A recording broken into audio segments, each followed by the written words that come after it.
La couleur rose, c'est quoi d'abord? Pour ceux qui ont fait un peu infographie, on va vous dire que la couleur rose n'existe pas. C'est-à-dire, la nature ne donne pas le rose. Qu'est-ce qui fait qu'on voit les couleurs? C'est quand le soleil vient et les différents rayons du soleil ont des couleurs qui se traduisent donc par ce qu'ils appellent le spectre des couleurs. Et quand vous voyez le spectre des couleurs, vous voyez que le blanc, c'est le mélange de toutes les couleurs. Le noir, c'est l'absence de couleurs. Il y a donc le vert, le bleu, le rouge, tout ce que vous pouvez imaginer. Le violet est dedans. C'est à l'intérieur. Mais il n'y a pas le rose. Le rose est le mélange du violet et du rouge. Le rose est le mélange du violet et du rouge. Qu'est-ce qui peut donc faire qu'on aime autant le violet jusqu'à on le porte dans l'église 2 fois par an? Ceux qui le peuvent, vous pouvez regarder soit derrière moi, soit vous regardez les chakras dont l'image est là à côté. Le chakra qui a la couleur rouge, c'est le plexus solaire. C'est le plexus solaire qui a la couleur rouge. Le rouge est aussi la sphère des puissances, le côté gauche. Maintenant, la sphère qui porte la couleur violette, c'est-à-dire la base de toute force qu'on peut imaginer. Le mystique, c'est le chakra racine. Celui qui se trouve à la base de la colonne vertébrale. Donc, net à la base du dos. C'est ça que les francs-maçons, ceux qui font la sodomie adorent aspirer. On mélange donc les deux là pour avoir une couleur. Vous voyez donc en français facile, c'est quoi? C'est-à-dire la force le mélange de ces deux forces pour grandir. Parce que plus on s'élève, vous voyez, le chakra couronne est une forme de violet, mais plus claire que le chakra racine. Quand vous voyez là-bas, derrière moi-même, la racine est blanche. Le mélange de tout. Donc, on s'approche vers une couleur qui est claire. Chakra couronne, c'est celui qui est la fontanelle. Celui qui représente la flèche de la mitre ici. C'est ça, le chakra couronne. C'est ça que ça sert. C'est pour ça qu'on cache la couronne d'un enfant, la fontanelle. Tant que ça tape, ce n'est pas de la chambre, par exemple. Tant qu'une femme saigne, elle est cachée. Après l'accouchement, elle est cachée. Donc, des choses comme ça. Donc, c'est important. Vous voyez donc que ce sont ces symboles qui sont là devant nous, hein, mais que parfois on ne voit pas. On mélange donc le plexus solaire. Quand je dis souvent aux femmes qu'on ne laisse pas la partie là dehors, vous laissez cette partie dehors pour montrer quoi? Le plexus solaire que vous laissez dehors, c'est votre force, c'est une expression de votre force que vous avez. C'est pour ça tous les habits que les prêtres portent cachent certaines choses. Même tous ceux qui sont religieux, on cache le nombril, on cache la poitrine, on cache les reins. Il y a même un habit qui cache même les poignets. Donc rien ne se fait au hasard. Rien ne se fait au hasard. Donc, on porte le rose pour exprimer le fait, l'appel, l'invitation à grandir jusqu'à un certain niveau, à s'élever. Premier enseignement du rose. C'est le même enseignement qui peut vous faire comprendre qu'on ne fait pas l'amour n'importe comment avec n'importe qui. Parce que le chakra racine qui porte la couleur violette, vous voyez là-bas, et même derrière moi, la couleur violette, j'ai expliqué que c'est le mauvais esprit. On peut donc soigner avec le sexe. Ou on peut tomber malade avec le sexe. Tu peux faire l'amour avec quelqu'un, tu tombes malade. Tu peux faire l'amour avec quelqu'un, tu prends son étoile, tu prends sa lumière. C'est comme ça. J'expliquais ça vendredi quand je parlais des couches de nuit. Vous voyez que c'est lié. Vous voyez que c'est lié. Toutes les femmes qui ont déjà accouché savent qu'il y a souvent un trait au milieu du ventre. Le trait là commence au chakra, au plexus solaire et il relie le nombril. Il relie 2 chakras. Beaucoup ne font pas attention à ça, tellement c'est un amusement. Il y a une femme, plus personne que je connais, qui avait mis sur son statut, son profil WhatsApp, un gros ventre avec le trait qui parfois montre qu'elle a un garçon.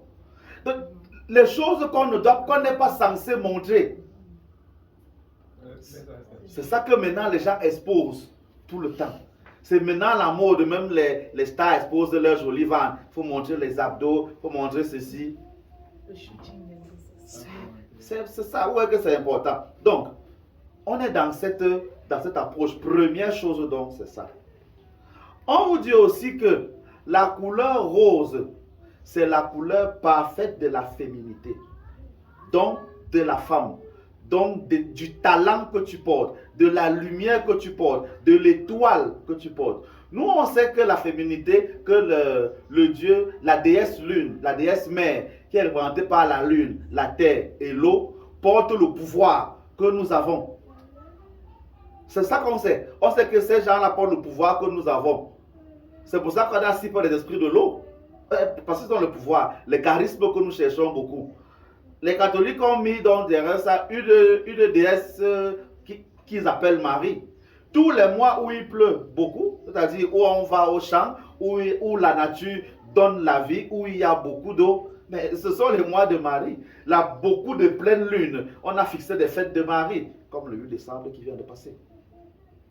Et on a fixé même Pâques en fonction de la pleine lune. Pâques qui est la plus grande fête chrétienne, fonction de la lune. Et on vous dit que la couleur rose renvoie à la féminité, donc à la femme, donc au pouvoir de donner la vie, au pouvoir d'élévation. C'est ça la couleur rose.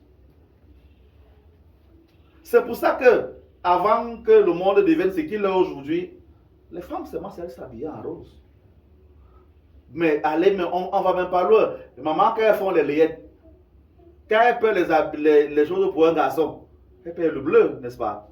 Dès que c'est pour la femme, dès que c'est pour une fille qui va naître, on paie le rose, non? Vous avez déjà vu qu'on paie le rose quand c'est un garçon qui va naître? Jamais de la vie. Ça veut dire que même dans l'inconscient, nous tous on sait que quand on voit le rose, on pense que c'est féminin. Donc on voit la puissance que ça a. Quand dans l'église vous met le rose aujourd'hui, c'est l'invitation encore à ça. Quand tu fais de tes talents, qu'est-ce que tu fais de tes dons? Le charisme que tu portes. Il est plus fort chez les femmes. Donc on peut donc demander aux femmes qui sont censées apporter la vie, qu'est-ce que tu signifies pour toi-même, pour ta famille? Tu signifies quoi? Le Wondo, qui vient de Lati, on parle des langues, appelle femme Mininga, égale. Ça veut dire que la femme, c'est un catalyseur. Tu mets beaucoup d'argent, elle multiplie en énormément d'argent. Tu mets beaucoup de poisses, elle multiplie aussi en beaucoup de poisses. Tout ce que tu mets, elle multiplie. C'est ça. C'est le catalyseur parfait. Vous donc en tant que femme, qu'est-ce que vous multipliez? Nous en tant qu'hommes qui avons l'eau en nous, parce que le pouvoir de ça c'est aussi le pouvoir de l'eau. Nous qui avons l'eau dans le sang, qu'est-ce que nous multiplions? Vous voyez à quoi la couleur rose fait allusion? C'est pour ça que nos amis les Asiatiques qui ont fait ce qu'on appelle le Feng Shui, dans la décoration spirituelle, vous disent que le rose, c'est la couleur qu'on met dans la chambre. Pourquoi? Parce qu'elle apaise. Parce qu'elle apaise. Dans la Bible, c'est écrit. Comment Dieu bénit son serviteur? En lui donnant une bonne femme. Donc, la femme là, c'est Dieu. Quand je dis aux gens que Dieu c'est la femme, on m'insulte partout. Vous voyez que tout ce que j'ai dit là, c'est quand tu vas chercher à beaucoup d'endroits que tu comprends. Ah, c'est pour ça que la phrase ici existe. Mais nulle part, ce n'est expliqué. Hein? Nulle part, c'est expliqué comme je dis là. C'est moi qui fais des rapprochements à travers l'élévation que je cherche et dont je vous fais partager. Dieu bénit son serviteur en lui donnant une bonne femme. Pas beaucoup d'argent, une bonne femme. Vous comprenez donc que tous ceux qui disent qu'ils sont serviteurs de Dieu là, vous devez leur demander où sont leurs femmes. L'un des problèmes qu'il y a eu dans l'église catholique, par exemple, c'est que quand on dit que le pape est successeur de Pierre, seulement vous le savez, non? Que le pape est le successeur de Pierre. Or, dans la Bible, à un moment donné, Pierre a guéri sa belle-mère. Les gens ont demandé que, bon, vous êtes donc le successeur de Pierre. Toi donc, montre-nous ta belle-mère. Puisque Pierre avait une belle-mère. Tu es son successeur, non? Ta belle-mère est où? Donc, le célibat que vous dites là, ça n'a pas de sens. Donc, vous voyez que tout ça est en train de grandir. C'est comme ça que vous devez mélanger. C'est pour ça que le mariage est autant important. Vous voyez que tout ça tourne. Le mariage est autant important. Le mariage est aussi capital. Vous comprenez pourquoi on a beaucoup de femmes sur cette terre. Vous comprenez pourquoi les peuples les plus nombreux sont les plus riches.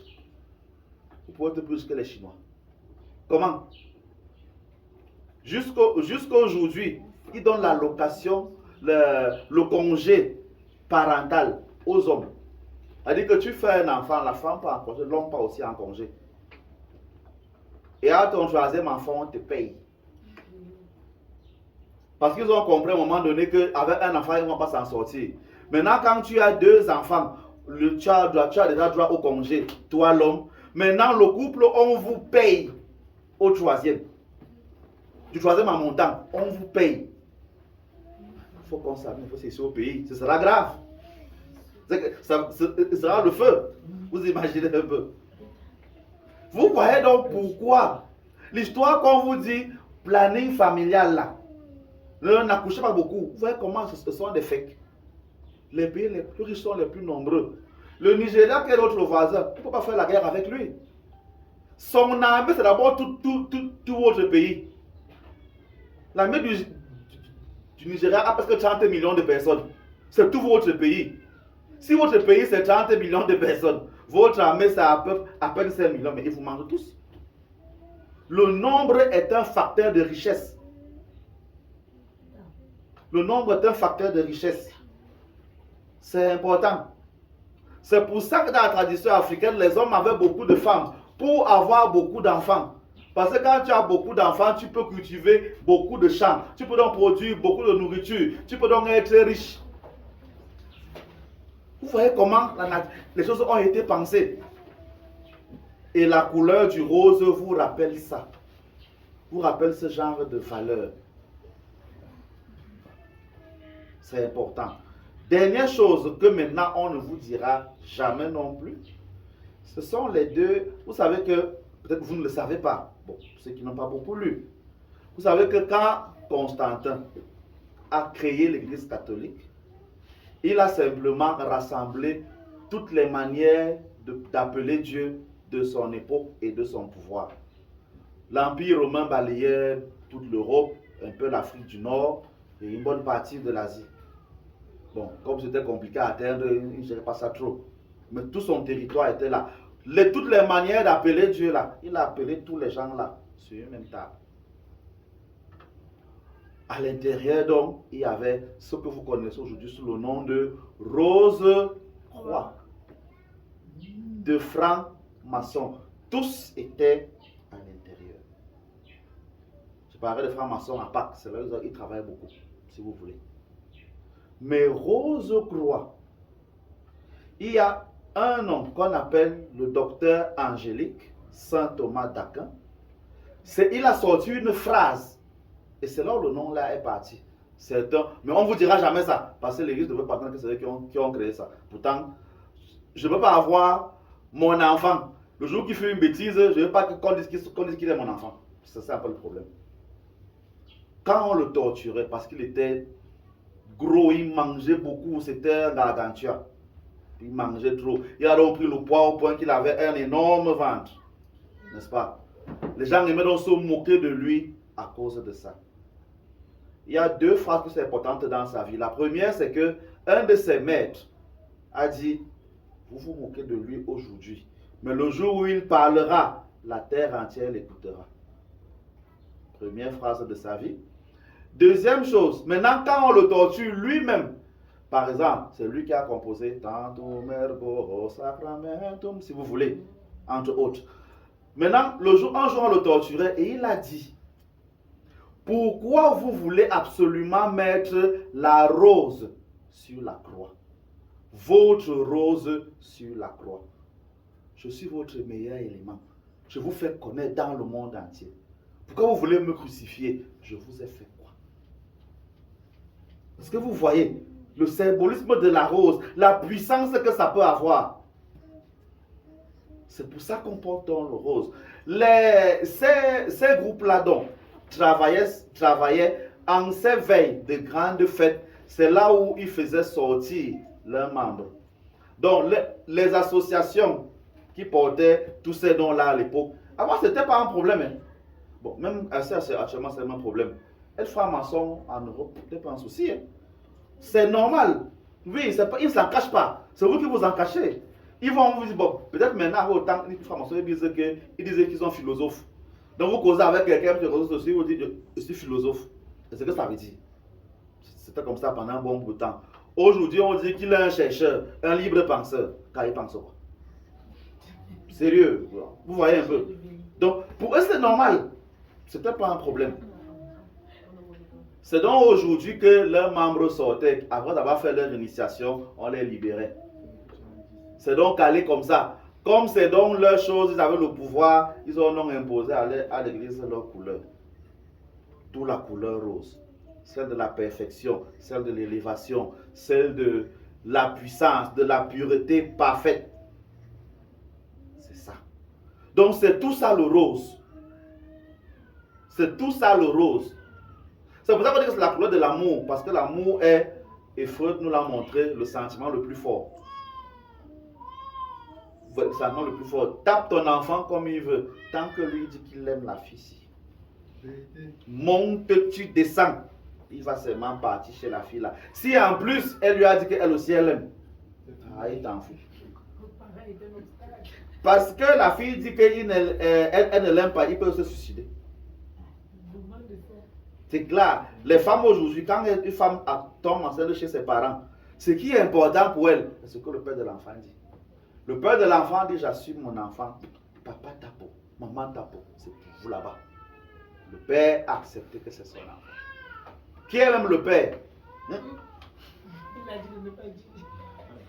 Si tu dis, on va me mettre en prison.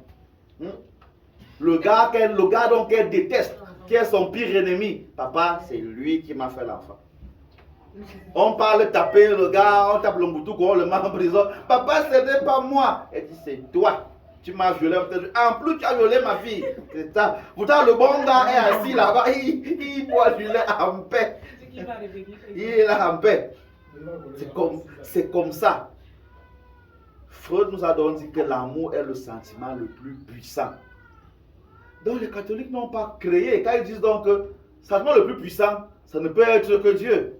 Les gars donc se lèvent, on vous dit que Dieu est amour. Donc vous voyez que tout ça, c'est lié. C'est pour ça que je fais tout ce raccourci là. Si je pouvais être en même temps parler là et lire en même temps les commentaires où on m'insulte, ce serait très amusant. Ce serait très beau. Ou alors entrer dans les têtes des gens pendant qu'ils sont en train de parler comme ça là. Ce serait très beau. Mais bon, qu'est-ce que vous en avez à foutre? Donc, il est important que je vous ouvre un peu les yeux sur ce genre de choses. Si vous avez compris, c'est bon. Voilà l'importance du rose. Donc, ça me permet de vous enseigner sur comment utiliser le rose.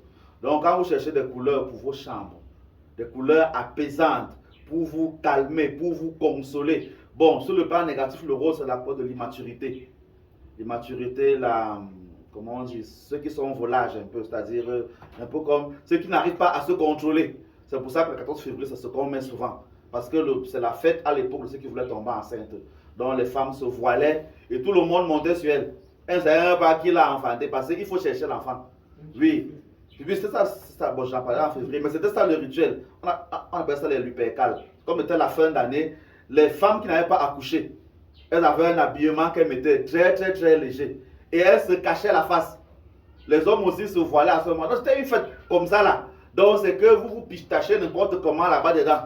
C'était ça. Le principe c'est qu'après tu es enceinte. C'est que, puisque c'est un Dieu qu'on appelle, tu es donc censé tomber enceinte. Donc si après tu tombes enceinte, on n'en parle pas. C'est normal et la vie continue. Donc c'était un hommage au Dieu de la fertilité. C'était comme ça. Donc vous voyez que toutes ces fêtes-là, on entre dans les deux couleurs, rouge ou violet, rouge ou violet, rouge ou violet. Et donc quand on est dans amour, on met le rose dedans. Vous voyez que tout ça, ça tourne. Donc, comprenez-le et avancez normalement. Voilà le symbolisme du rose comme est aujourd'hui. Moi, je vous appelle, quand je mets ça, à être productrice de lumière, d'élévation. Je vous appelle à être à côté, vous les femmes, à côté de vos maris, d'être des catalyseurs de finances. Derrière vos enfants, soyez des bonnes éducatrices. Il n'y a pas un monde bien sans bonne femme. Ça n'existe pas.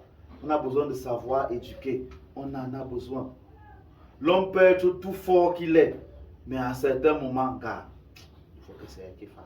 Parce que c'est pour ça que c'est lui qui a les seins. C'est maintenant vos bêtises de maintenant là qu'on donne le cassette du sein aux hommes. C'est pour ça que c'est vous qui avez les seins. C'est pour ça que ça ne s'exhibe pas.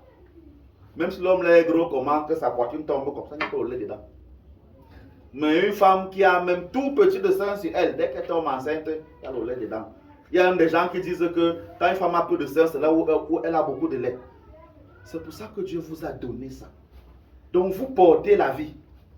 Donc c'est comme un rappel. Et c'est mon intention de ce jour pour vous. Que dans les purifications que vous puissiez faire, d'abord que vous ne soyez pas célibataire. Le célibat est une malédiction, n'est-ce pas? Le célibat est une malédiction. Je prône beaucoup le mariage. Donc je vous bénis pour que vous soyez vraiment des bonnes mariées, des bonnes mères d'enfants. Vous devez beaucoup accoucher.